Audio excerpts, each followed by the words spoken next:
Está el doctor Hernán Iannichilo. En este año es la primera vez que nos visita. Así es. Hola, Hernán. Hola, ¿cómo te va, Bienvenido, Raúl? ¿cómo estás? Muchas gracias. Muchas muy gracias bien, a muy vos, bien. a La verdad vos.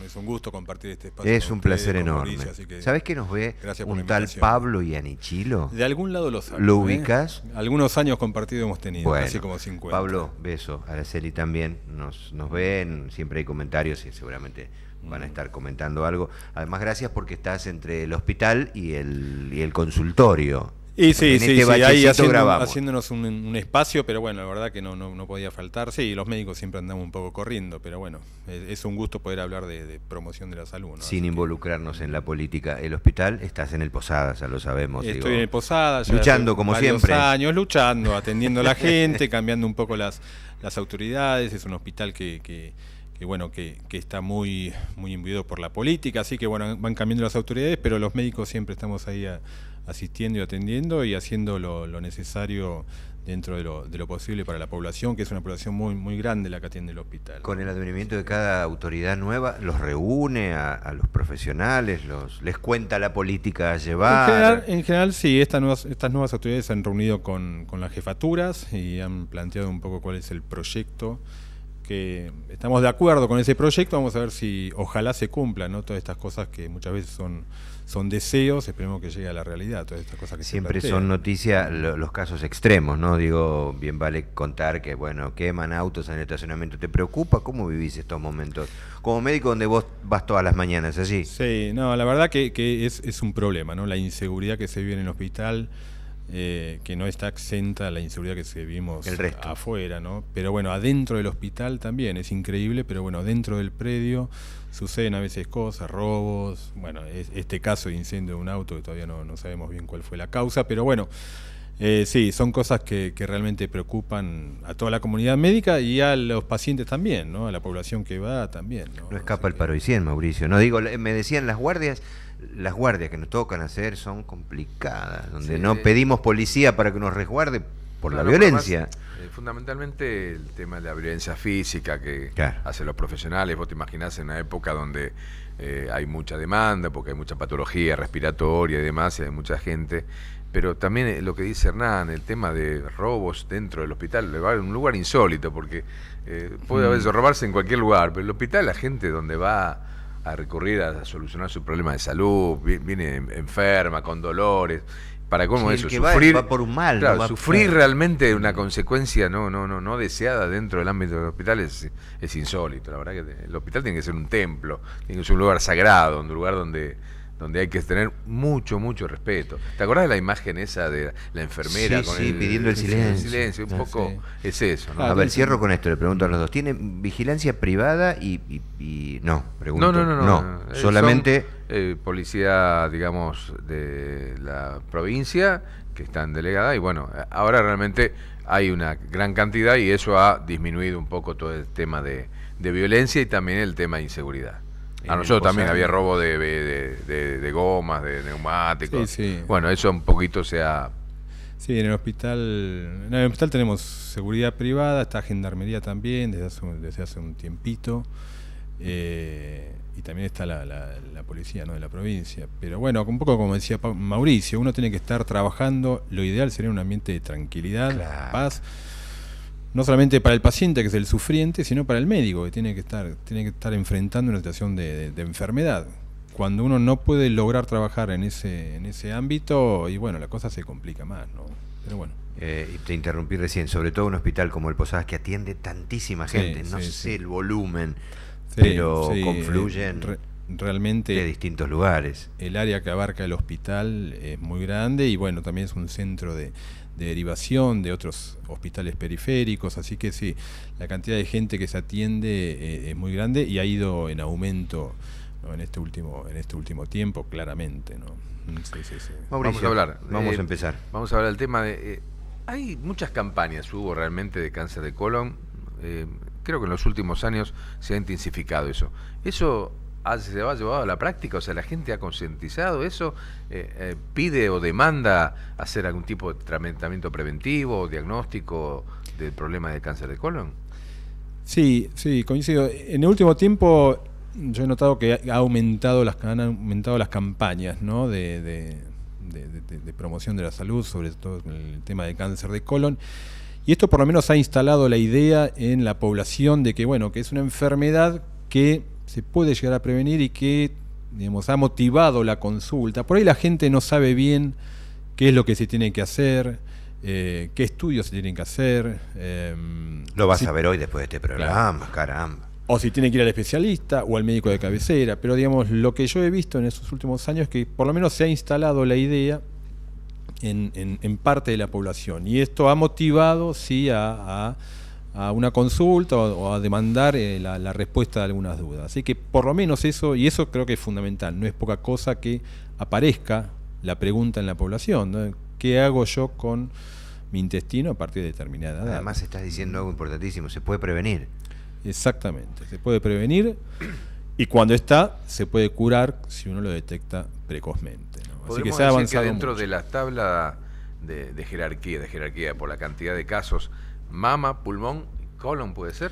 Exactamente, sí, es una enfermedad muy frecuente, es la segunda causa de muerte por cáncer en el hombre después del de próstata, y en la mujer también es la segunda o tercera causa después del de mama y el de pulmón. Así que el orden, es una mama, entidad. pulmón, ¿sí? Sí, Sí. puede el hombre, la próstata, ¿no? Acompañar Exacto. un poco, pero me Exacto. parece que... Pero es un cáncer muy frecuente. Y bueno, como vos bien decís, el tema de la mama está instalado, el tema del pulmón también, la campaña para dejar el hábito de fumar, el tema de la próstata, todo hombre sabe que en algún momento Sí, claro. hay que controlarse la próstata, y el colon era algo que hasta hace unos años pasaba totalmente desapercibido. Por suerte, hoy por hoy, parte de la población sabe que también hay que controlar eso. ¿A partir de qué edad uno se tendría que hacer ya la endoscopía? Claro, se están preguntando en casa. ¿A qué edad empezamos? ¿A qué edad Y bueno, empezamos? ¿Hay que hacerla alta y baja? O sea, para las dos. Bien. Contanos vos. Bien. No, la edad ideal es a partir de los 50 años, o a los 50 años en realidad, no a partir, sino a los 50 años. Es la edad donde uno tiene que consultar para ver cuál es el mejor estudio, según en qué medio nos manejemos, hay que hacer para prevención de cáncer de colon. La videocolonoscopía es lo que llamamos gold standard, la herramienta fundamental, que es lo que va a permitir la prevención del cáncer de colon, en el caso de que haya pólipos, sacarlos, o la detección temprana del cáncer una vez instalado. Después podemos hablar un poco. La videocolonoscopía hoy es rutinaria, es de rutina, es Sí, es un el pedido médico. Es el mejor método para la prevención de cáncer de colon, claramente. A veces no podemos disponer, ¿no?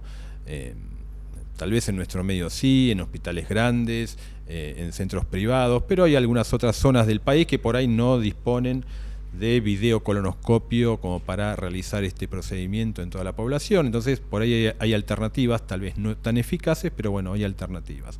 Pero digamos, lo de elección es la videocolonoscopia a partir de los 50 años, salvo que el paciente tenga antecedentes familiares, que después lo vamos a ver, o personales que motiven que este estudio haya que hacerlo antes. ¿La tecnología, decís, no tiene en algunos hospitales públicos o privados en algunos lugares? En algunos hospitales, por ahí más periféricos o del interior del país, tal vez digamos, la videoendoscopía es un procedimiento que escasea, ¿no? Entonces ahí se dificulta un poco más.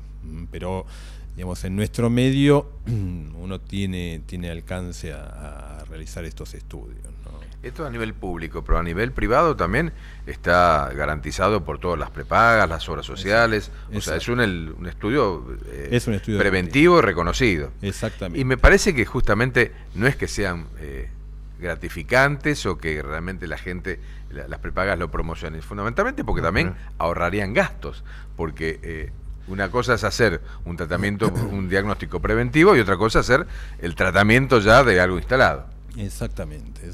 Un procedimiento de estas características, bueno, puede evitar el cáncer de colon, y cuando ya está instalado el cáncer de colon, ya les digo, si la detección es precoz, también se puede resolver con el mismo procedimiento.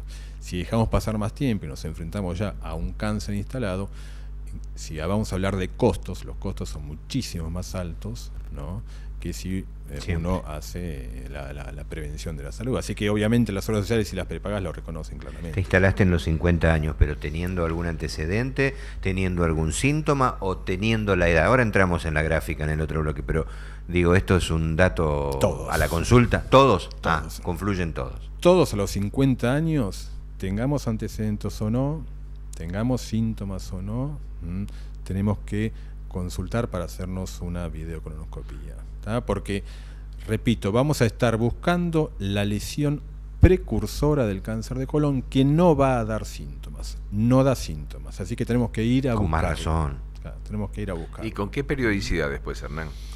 Y bueno, esto va a depender fundamentalmente de lo que encontremos. De lo que encontremos, exactamente. Si hay algún pólipo, se extirpará, se mandará a analizar, y eso es lo que nos va a determinar luego con qué periodicidad vamos a hacer, o en qué momento vamos a hacer el segundo control. Pero tampoco son estudios que se hagan todos los años. Probablemente haya que repetirlo a los 3, a los 5, o incluso si la primer videocolonoscopía ha sido normal y no tenemos antecedentes familiares ni personales, el próximo estudio va a ser a los 10 años. Así que en ese aspecto también, bastante espaciado. Sí, en ese aspecto también tenemos un margen de seguridad alto.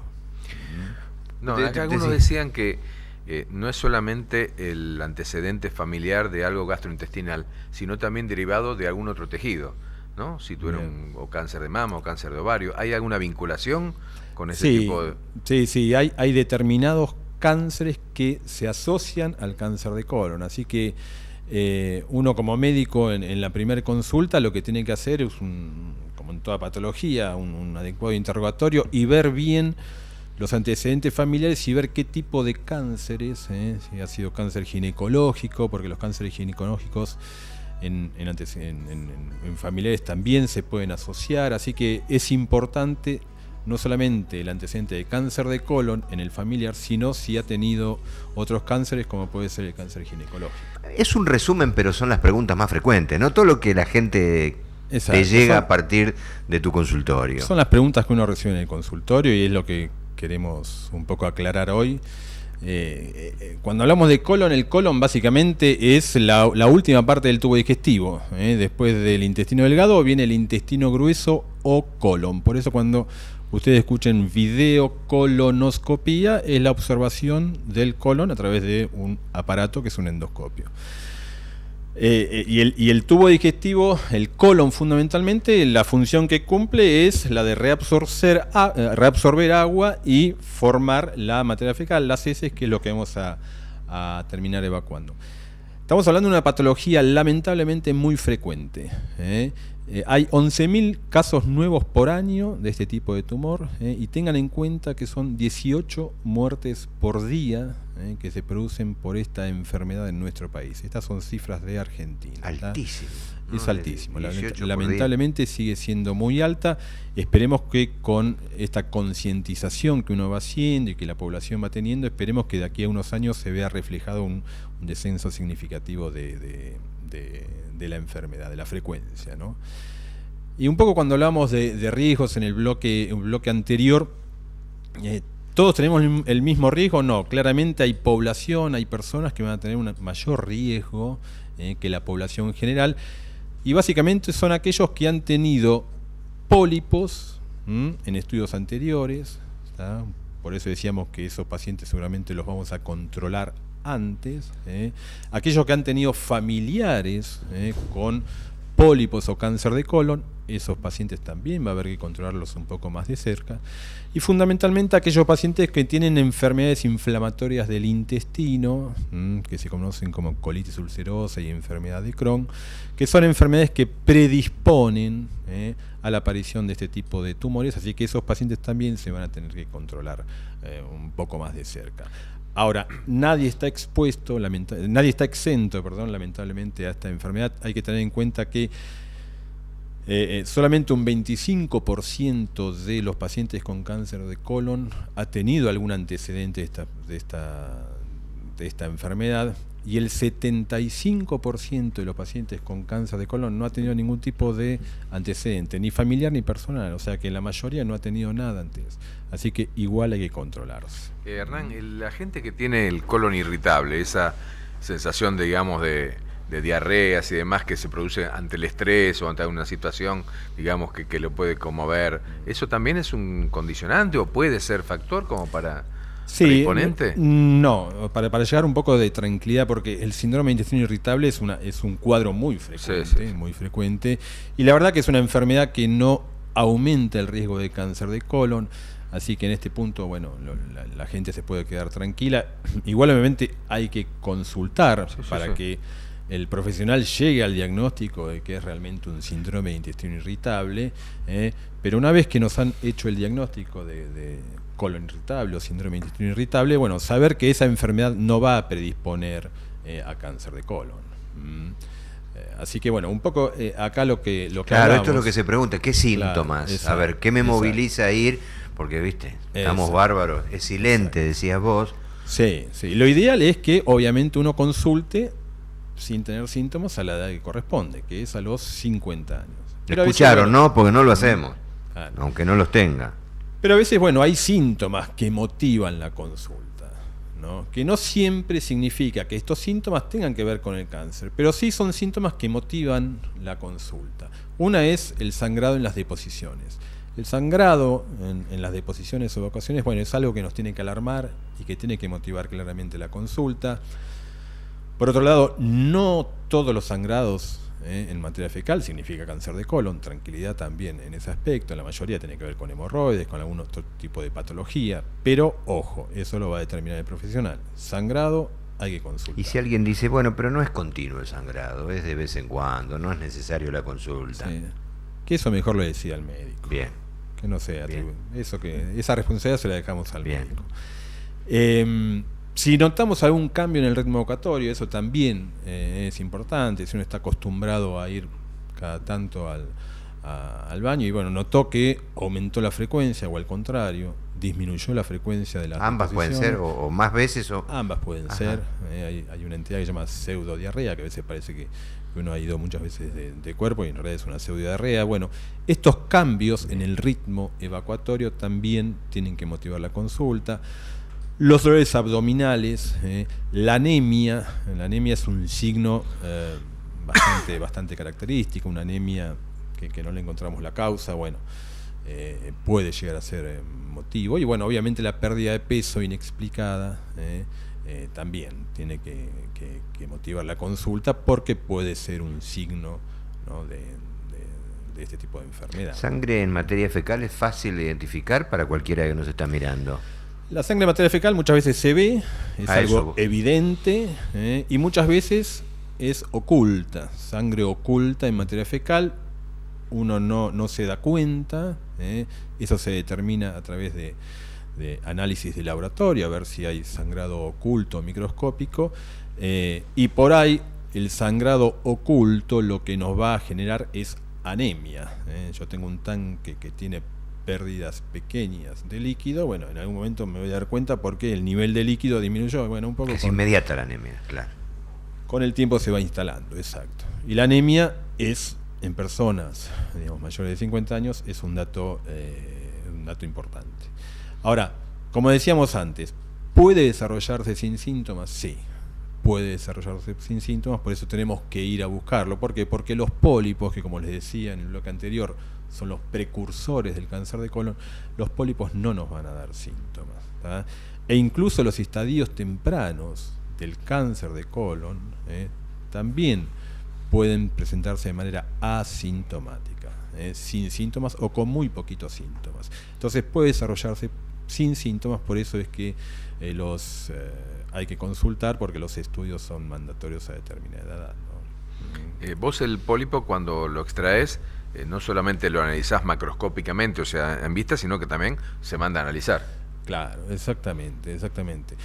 Uno cuando se enfrenta a este tipo de pólipos puede tener una sospecha, la experiencia de ver tanto, bueno, uno puede presumir, bueno, esto puede ser un pólipo benigno, un pólipo maligno, pero obviamente el nombre y apellido al pólipo lo va a poner el patólogo. Esa muestra se recupera, se manda a analizar y es el patólogo el que nos va a decir, bueno, este pólipo se trata de un pólipo benigno, de determinadas características, y después eso es lo que va a determinar la conducta siguiente, ¿no?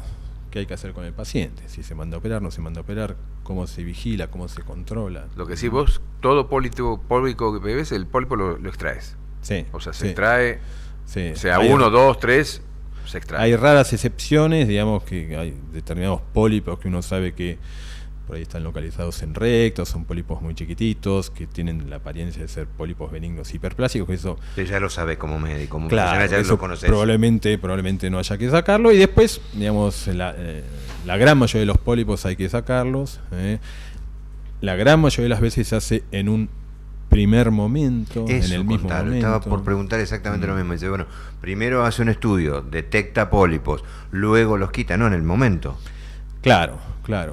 Acá hay algo importante, que es que el paciente tiene el derecho a conocer toda la información. Nosotros tenemos una consulta previa, lo ideal es tener una consulta previa y explicarle al paciente qué es lo que le vamos a hacer, es la obligación como médico y el derecho del paciente, y explicarle que si hay algún pólipo, la idea es extirparlo. Entonces, en general, esto lo hacemos en el mismo acto. Hacemos la colonoscopía diagnóstica y si llega a haber algún pólipo, se extirpa en el momento. Ahora, hay situaciones que ameritan tal vez una segunda consulta. Si es una lesión muy grande, que requiere una técnica específica, que tal vez conlleve algún riesgo un poquito más aumentado, bueno, nosotros consideramos que el paciente tiene que conocerlo, eso amerita una consulta previa, muchas veces el paciente lo necesita, y bueno, eso lo hacemos en un segundo tiempo. Son casos muy contados.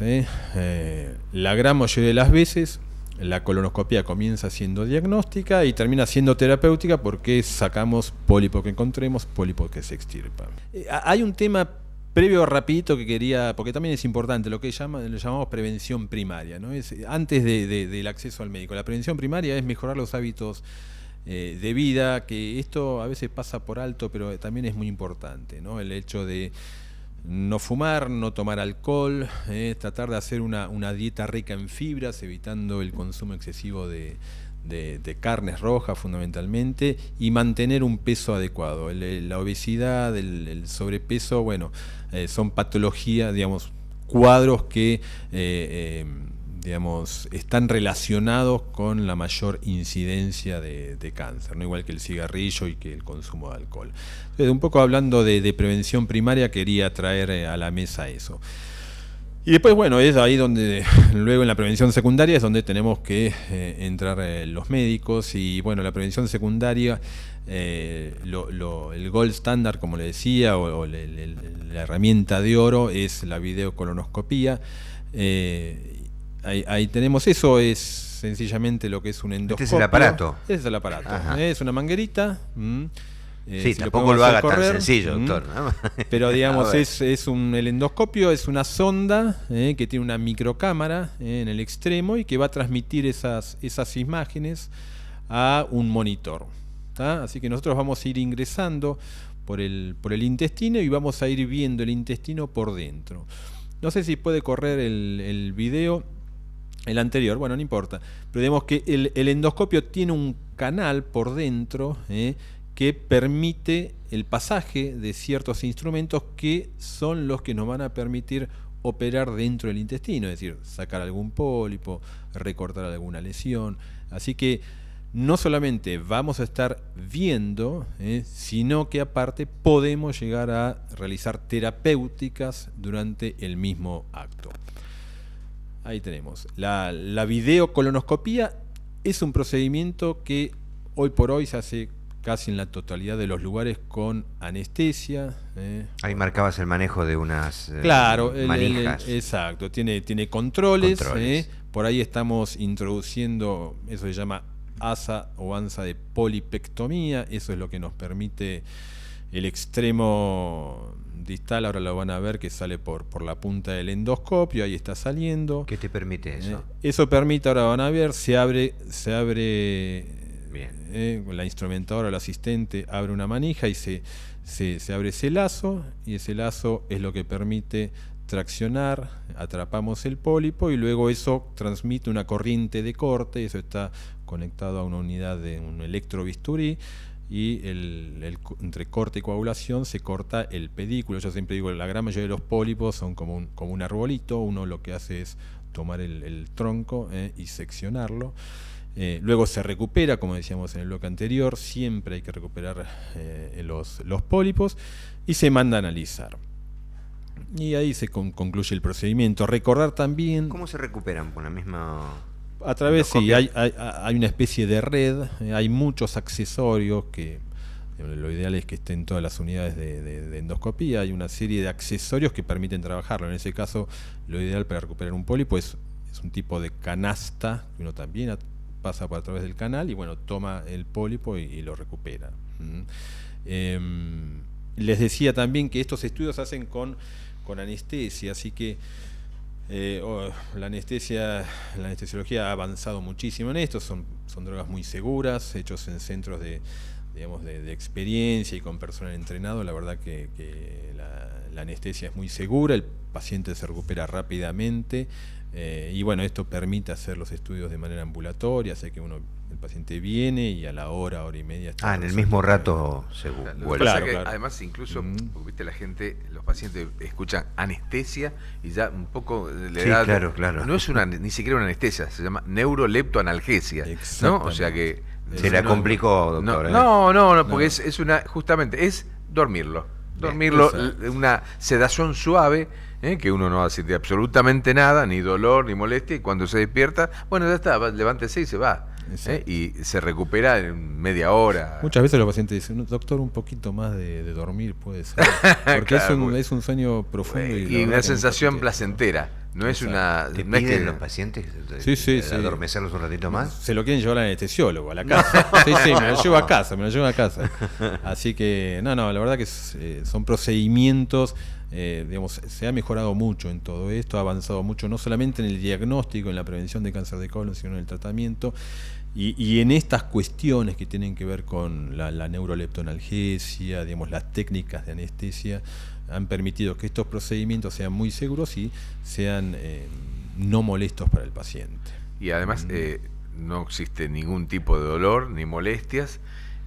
Todo lo que la gente, digamos, un poco se siente cohibida es el tema de la preparación, ¿no es cierto? La preparación al estudio. Exactamente, muy bien. Y ahí apareció el próximo slide que un poco tiene que ver con esto, ¿no? Si duele, no, la verdad que no duele. ¿Y cómo es la preparación? Y si es importante la preparación. Claramente la preparación es fundamental, ¿no? Porque para hacer un estudio de los que uno llama estudios de alta calidad, necesitamos de parte del paciente que venga bien preparado. Lo demás tiene que pasar por responsabilidad del médico, pero la preparación tiene que estar bien hecha. Y bueno, se prepara a base de un laxante. Es un laxante que lo que hace es limpiar el intestino sin dolor. No es como cuando uno está cursando una gastroenterocolitis que tiene dolores, molestias, sí, claro. No. Uno va, lo que sí es necesario tener un baño cerca, porque bueno, va a limpiar el intestino.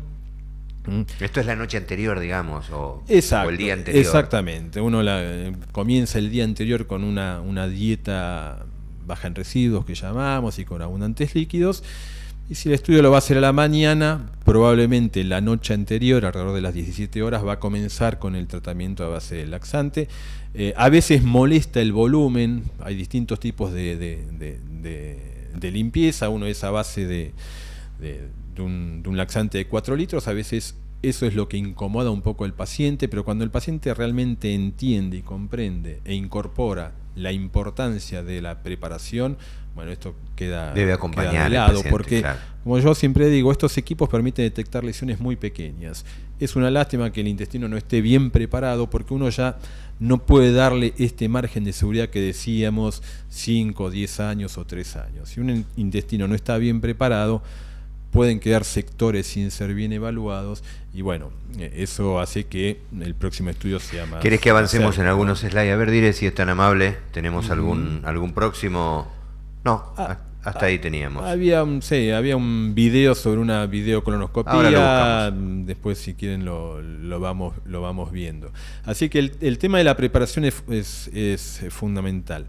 Bueno, esto es un slide sobre similar, eso es el colon, es lo que vamos a explorar y de lo que estamos hablando hoy por hoy, porque con endoscopía también se puede explorar otros sectores del tubo digestivo, obviamente. Hoy por hoy estamos hablando del colon. Ese es el endoscopio que ya lo habíamos visto antes. Ahí tienen el extremo como es. Y básicamente la técnica consiste en ingresar por el ano y a través de allí vamos a ir explorando el intestino lentamente, cuidadosamente, viendo y encontrando en este caso un pólipo, si llega a haber algún pólipo. En general lo sacamos cuando retiramos el endoscopio, ahí vemos otro pólipo, y hay que ir recorriendo todo el intestino y mirando centímetro a centímetro. ¿Se sacan cuándo se retira el endoscopio? Esto depende de cada profesional, exactamente, de cada situación. Pero nosotros en particular preferimos sacarlo, primero completar el estudio, que hay que llegar hasta el ciego. El ciego es la unión, o sea, la válvula iliocecal es la unión entre el intestino delgado y el colon. O sea que uno, digamos, tiene que explorar todo el colon. Nosotros necesitamos hacer una colonoscopía completa. Y bueno, una vez que identificamos las estructuras del ciego, decimos, bueno, hasta acá terminó el colon, vamos retirando y volviendo a mirar, haciendo un second look, una segunda mirada nuevamente del colon para que no pase nada por alto. Encontramos estas dos lesiones que habíamos visto previamente y con un ansa de polipectomía, que es lo que se utiliza para cortar los pólipos, hacer la ectomía de los pólipos. Bueno, lo realizamos, recuperamos los pólipos y ahí se termina el procedimiento. Después el paciente... ¿Se corta y se suturan a la vez? No se sutura, sino que simplemente el hecho, como yo les decía, la gran mayoría de los pólipos son como un arbolito. Cuando uno corta el tronco, en eso ahí termina el procedimiento, salvo que haya algún sangrado. Además que hay otras técnicas, se puede usar argón, algunos clips que son unos ganchitos como para cerrar eso, pero la gran mayoría de las veces solamente haciendo el corte eso coagula. Ahora, están en casa y se preguntan, bueno, Mauricio explicó la sedación, te piden más, bueno, ya está, ya me recupero, quedo con dolor, con molestias, quedo una posterior recuperación larga en general. No. De hecho, yo recién vengo a hacer un estudio y me dice, doctor, yo me tengo que ir a trabajar ahora. Digo, mire, no le aconsejo por el tema de la anestesia. Pero yo me siento bárbaro. Bueno, hay gente que la verdad que al rato se va a trabajar. No es lo ideal, pero bueno, esto le quiero demostrar que en realidad el paciente puede llegar a estar con un poco de aire, esa sensación de distensión abdominal, de gases, que bueno, cuando se moviliza un poco, él rápidamente los elimina, porque para hacer este estudio uno tiene que insuflar aire para poder ver claramente el intestino. Así que la idea es que no tenga dolor ni termine con molestias alguna.